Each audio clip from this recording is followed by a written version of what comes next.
नमस्कार दोस्तों। Law of one यानी एक का कानून, या कह लीजिए एक का ज्ञान, या कह लीजिए एक का तरीका, यह उसका छठा सत्र है जो कि जनवरी 24, 1981 को रिकॉर्ड किया गया था।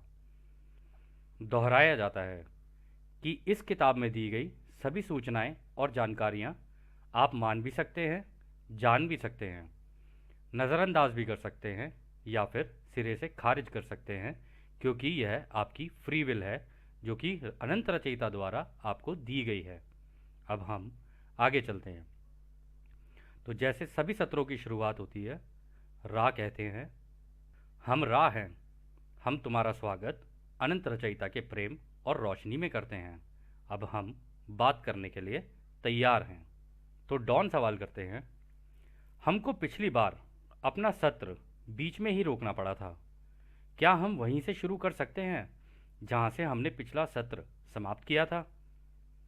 तो रा कहते हैं, अब हम तीसरे हिस्से की बात करते हैं जिसका ऊर्जा के विकास से लेना देना है। तीसरा हिस्सा होता है आत्मा को लेकर, जो कि अनंत ऊर्जाओं को अपने अंदर समाये बैठी होती है, जिसमें सबसे कम विभाजन होता है। हाँ, ये कहना सही होगा कि ये आत्मा की खोजबीन और संतुलन बनाना सबसे लंबा और मुश्किल काम है इस सीखने और सिखाने की प्रक्रिया का। हम लोगों ने दिमाग को एक पेड़ की तरह समझा है। ये दिमाग ही है जो शरीर को चलाता है। जब कोई इस दिमाग को एक दिशा में करके, एक संतुलन बना के और जागरूक होकर इसको समझता है कि हाँ, उसके कुछ झुकाव और विरोधाभास हैं, तो वो इसका संतुलन बना के अपने आप को तैयार करता है और बड़े बड़े कामों को अंजाम देता है। ये काम आग और हवा के जैसा है। आत्मा के अंदर का ऊर्जा क्षेत्र एक रास्ता है। जब शरीर और दिमाग खुले होते हैं तो आत्मा एक रॉकेट की तरह, या कह लो एक सूचना देने वाले की तरह काम करती है, जिसमें कि हर व्यक्ति की ऊर्जा आग की तरह नीचे से ऊपर और हवा की तरह ऊपर से नीचे चलती है। जब ये रॉकेट की तरह काम करने लगती है तो ये इस तरह से इलाज करने की योग्यता और कई चमत्कारी दिखने वाली योग्यताएं अपने आप आ जाती हैं, क्योंकि फिर ये आत्मा सीधा अनंत बुद्धिमानी से अपना ज्ञान ले रही होती हैं। अभी तुम्हारी धरती पर काफ़ी लोगों के साथ ऐसा हो जाता है कि उनकी आत्मा का ये द्वार खुल जाता है जब वो कभी कभी LSD का नशा कर बैठते हैं। वो जाने अनजाने इस ऊर्जा को खोल देते हैं जिस पर उनका फिर कोई नियंत्रण नहीं रहता है। ये लोग ज़रूरी नहीं कि सेवा का रास्ता चुनकर चल रहे हों। ध्यान लगाकर जानबूझकर जब इस ऊर्जा को खोला जाता है तो ये सही तरह से काम करती है और इसके इस्तेमाल से ये इलाज करने का और अन्य चमत्कारी दिखने वाले काम करना एक आम बात सी हो जाती है।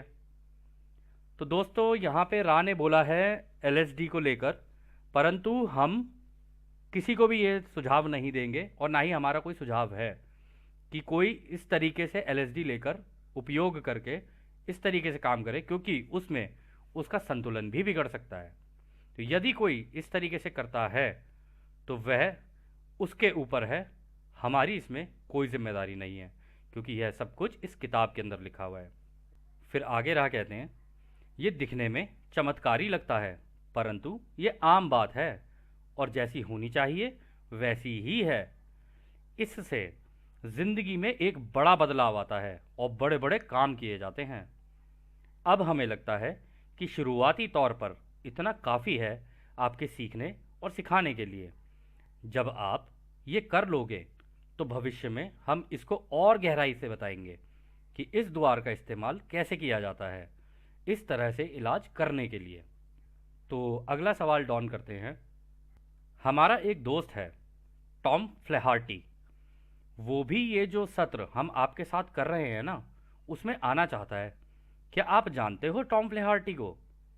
तो रा कहते हैं, हमें टॉम का आना मंजूर है, परंतु हम तुम्हें आगाह करते हैं कि उसको इन सत्रों में लाने से पहले अपने दिमाग और अपने साजो सामान को ध्यान में रखकर ही आए।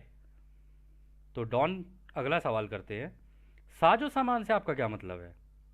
तो रा कहते हैं, साजो सामान से हमारा मतलब जो कार्ला के सर के पीछे रखे हुए हैं उससे है, क्योंकि उसके रचयिता के प्रेम और रोशनी में झुकाव में इसका भी योगदान है। वो कैसे और प्रेम से रखे हैं इसके बारे में टॉम को बता देना कि ये कार्ला की ऊर्जा को संतुलन बनाने के लिए रखे गए हैं। तो अगला सवाल डॉन करते हैं, वो मेरी बात सुनता है, मानता भी है। हम ध्यानपूर्वक उसको ये सारी बातें समझा देंगे। अब मुझे लगता है कि यह सही समय है कि आप हमें थोड़ा अपने इतिहास के बारे में बताएं, जैसे कि आप किस ग्रह के हैं या थे, और आपका हमारी धरती से क्या संबंध है। तो रा कहते हैं, अब हम रा बन चुके हैं, यानी हम सबकी सोच आपस में टेलीपैथी के द्वारा जुड़ चुकी है। हम तुम्हारे ही सौरमंडल के एक ग्रह शुक्र के थे जो घूमते हुए तुम्हारे ग्रह पर आ गए थे। तुम्हारे समय के हिसाब से हम एक बहुत पुरानी सभ्यता हैं। जब हम छठी घनत्वता के हुए तो हमारे शरीर लंबे, नाजुक और सुनहरे दिखने लगे। हमारी खाल नाजुक और सुनहरी है। इसी रूप में हम तुम्हारे लोगों के बीच में आए थे। तुम्हारे लोग तब भी हमको तुम लोगों से अलग देखते थे, या कह लो अपने आप से अलग देखते थे। इसलिए तुम लोगों में हम लोग घुल मिल ना पाए और हमें अपने की बजाय पराया देखा गया। इसलिए हम कम समय ही तुम्हारे बीच में रुके। हमारे भाई, हम तो यह सोच कर आए थे कि हमें तुम अपना मानोगे, या कह लो अपने भाई बहन मानोगे, परंतु तुमने हमें भेदभाव से देखा, इसलिए हम चले गए। ये वही वक्त था जब पिरामिड बनाए गए। तो अगला सवाल डॉन करते हैं, आप शुक्र ग्रह से यहां आए कैसे? तो रा कहते हैं, हमने सोच की शक्ति का इस्तेमाल किया। तो डॉन कहते हैं, क्या उस वक्त यह मुमकिन था कि हमारे ग्रह के किसी व्यक्ति को शुक्र ग्रह पर ले जाया जा सके? क्या वो वहां जिंदा रहता, वहां के वायुमंडल को देखते हुए? तो रा कहते हैं, शुक्र ग्रह पर तुम्हारे तीसरी घनत्वता के लोगों के लायक वायुमंडल नहीं है। पांचवी और छठी घनत्वता के लिए आगे बढ़ना, सीखना सिखाना भी अब वहां मुमकिन नहीं है। दोस्तों, यहाँ पर रा ने जो बात कही है, उन्होंने कहा है कि तीसरी घनत्वता के यानी हम जैसे लोग मंगल ग्रह पर नहीं जी सकते, वहाँ का वायुमंडल ऐसा है नहीं, और पांचवी और छठी घनत्वता के भी नहीं रह सकते।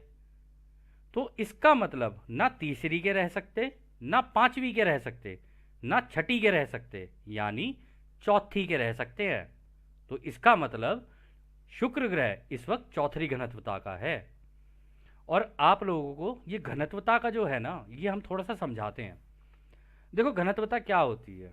किसी भी चीज़ का ठोस होना और किसी चीज़ का हल्का होना, ये उसकी घनत्वता को दर्शाता है। यदि आप अपने पंखे का बटन ऑन कर दो और पंखा तेजी से चलने लग जाए, तो पहले तो आपको उसकी पंखड़ियां दिख रही होती हैं, लेकिन जब वो इतनी तेजी से चल रहा होता है ना, तो उसके अंदर कंपनता आती है, और जो चीज़ जितनी तेजी से कांपेगी उसकी कंपनता बढ़ती चली जाएगी, और जितनी कंपनता बढ़ती चली जाएगी उतना वो हल्का होता चला जाएगा और दिखना बंद हो जाएगा, या कम कम दिखेगा आपको।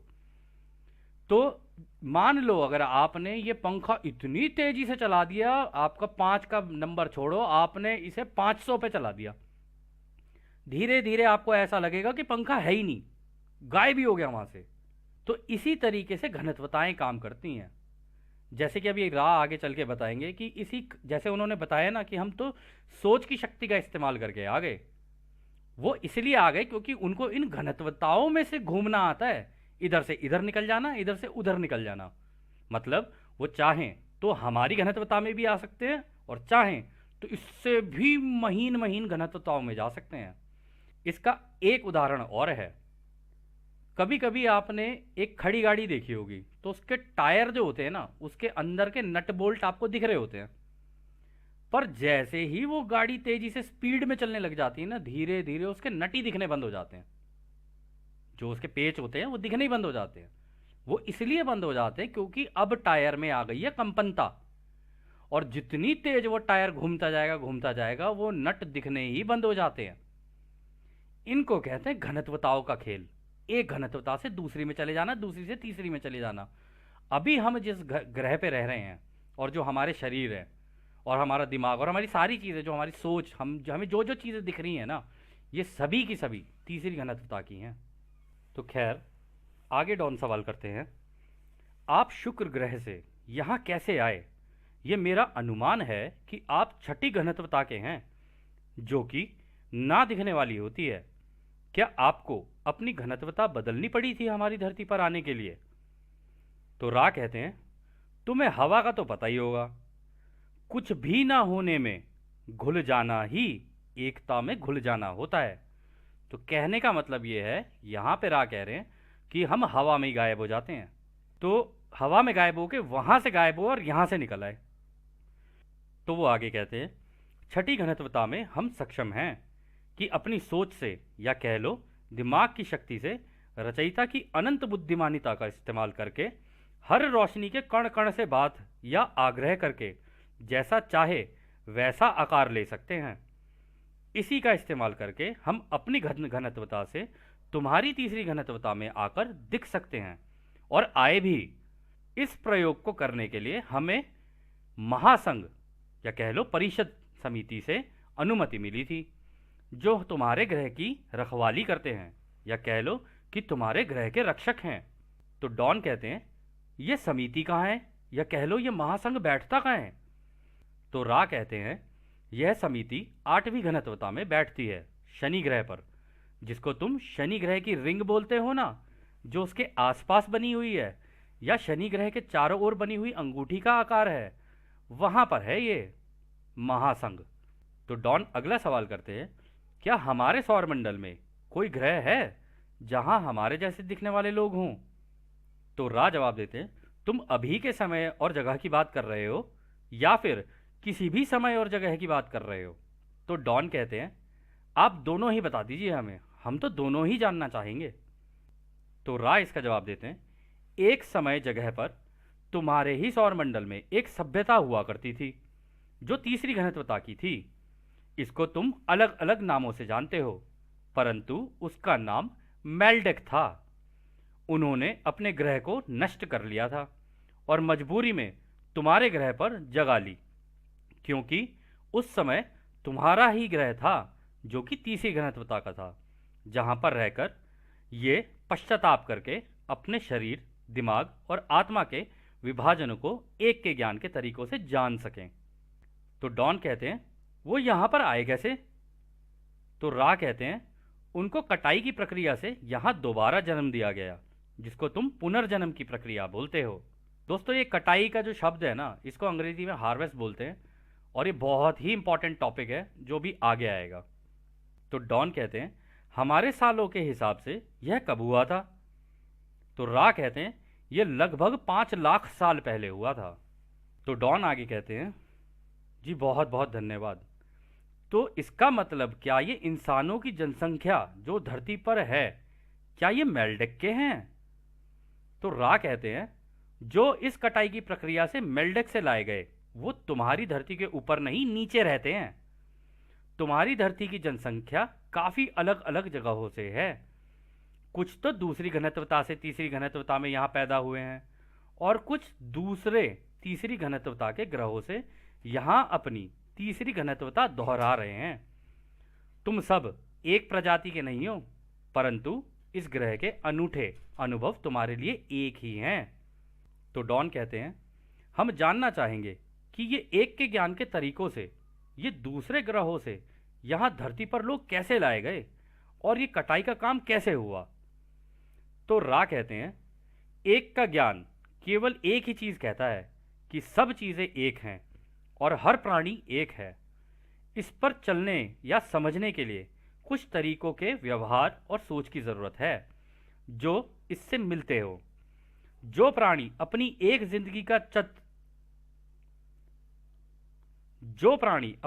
जिंदगी का चक्र पूरा कर लेता है, उसकी अपनी एक ग्रेड या कह लो श्रेणी बनती है, जो उसकी सोच, शब्द और कर्मों से बनती है।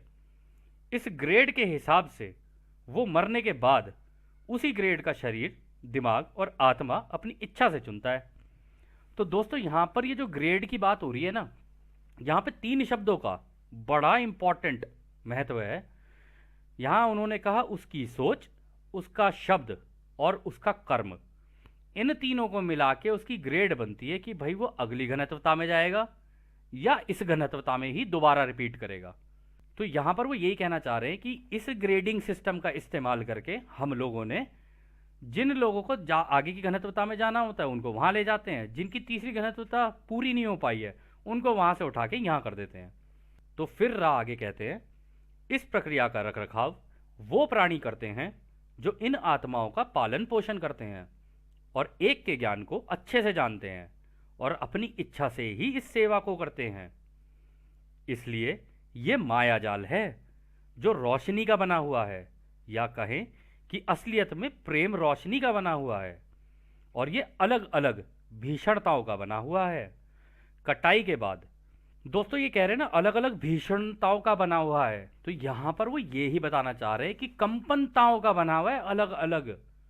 ऐसा नहीं है कि हम जिस घनत्वता में रह रहे हैं इस खाली जगह में कोई नहीं रह रहा है जिसे हम हवा कहते हैं, इसमें भी और सभ्यताएं रहती हैं। तो फिर वो आगे कहते हैं, कटाई के बाद हर आत्मा एक रोशनी की तरफ चलती है। जब ये रोशनी उसके लिए बहुत तेज हो जाती है तो वो वहीं रुक जाता है।